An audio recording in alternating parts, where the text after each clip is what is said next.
Elle est une icône du cinéma africain qui se bat aujourd'hui pour les droits des femmes et notamment la lutte contre l'excision. Nakissi Savané, bonsoir.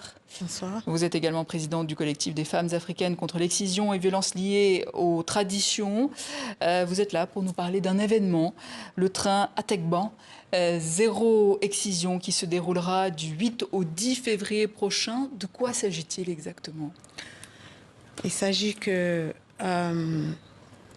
quelques jours avant le 8 mars, je reçois un message de nos mamans qui ont commencé à militer contre l'excision il y a maintenant 50 ans, qui m'envoient une vidéo du Parlement gambien qui avait légalisé l'excision et qui était en train de l'abroger. Et qui m'ont dit, bon voilà, nous on a mené ce combat depuis 50 ans et là, voici ce qui se passe. Parmi nous, il y en a qui sont décédés. Bon, nous qui sommes là, nous sommes fatigués. Vous qui êtes la relève, qui travaillez déjà sur le terrain, il faut que maintenant vous preniez les choses en main.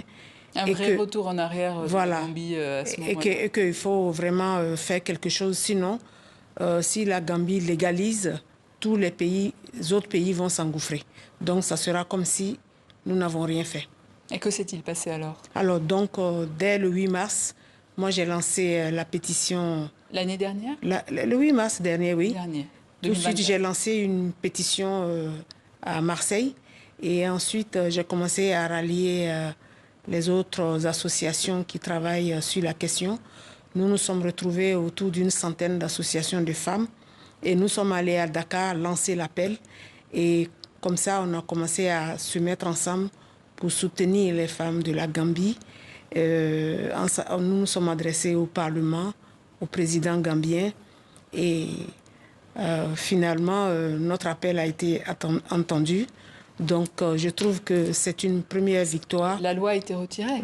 Oui, la loi, ils ont décidé de surseoir à la loi, ce qui est une victoire importante pour les femmes africaines parce que pour la première fois, elles se sont mises ensemble sans l'aide de personne. Parmi nous, il y a des femmes de toutes les corporations. Il y en a même qui vendent de l'eau, il y en a qui vendent des charbons, il y en a qui sont des femmes de ménage. Moi, je suis comédienne, il y a des journalistes et nous avons cotisé et nous avons mené cette action. Donc, je me suis dit que cette première victoire, ça serait bien qu'on mette un peu la lumière sur ces combattantes silencieuses. Parce que l'histoire appartient aux personnes qui écrivent. Nous, on n'écrit pas. Donc souvent, nos victoires ne sont pas reconnues. Et c'est ainsi que nous avons voulu lancer ce train Afrique, Paris, Marseille, dans le cadre de la Journée mondiale de lutte contre l'excision.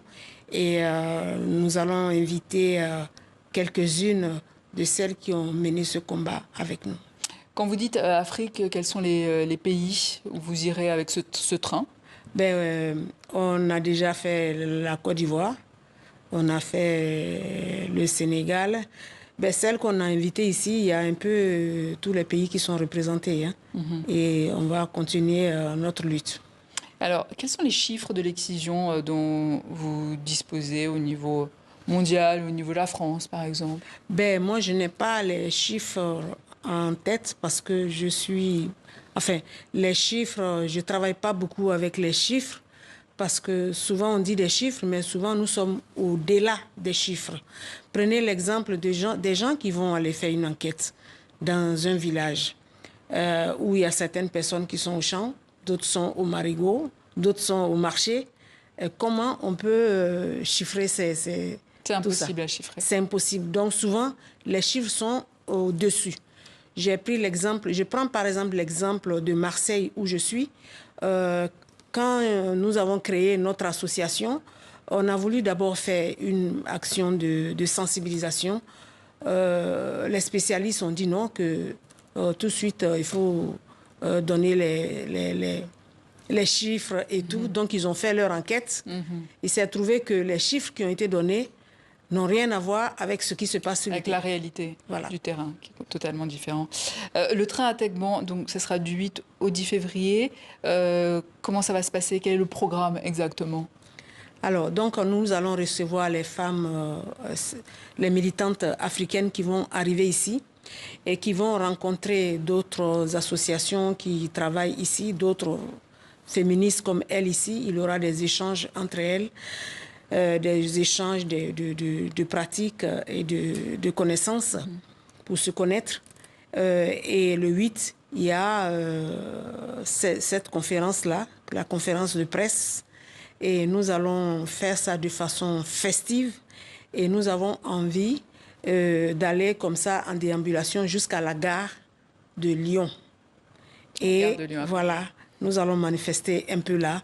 Et nous allons prendre le train pour arriver à Marseille, où le 10, on aura le grand colloque à la région. Alors, la Journée mondiale de la lutte contre l'excision, Levons le tabou, existe depuis 2008. Depuis, est-ce que vous avez noté une évolution dans les pratiques? On disait qu'il y avait une évolution, mais quand on apprend qu'il y a un pays qui est en train de légaliser, on se pose des questions. Oui. Donc, toujours être vigilant sur ces questions-là. Toujours vigilant. Nakissi Savané, merci beaucoup. Je rappelle que vous êtes présidente du collectif des femmes africaines contre l'excision et violences liées aux traditions et que vous organisez du 8 au 10 février prochain le train Atekban Zéro Excision. Merci.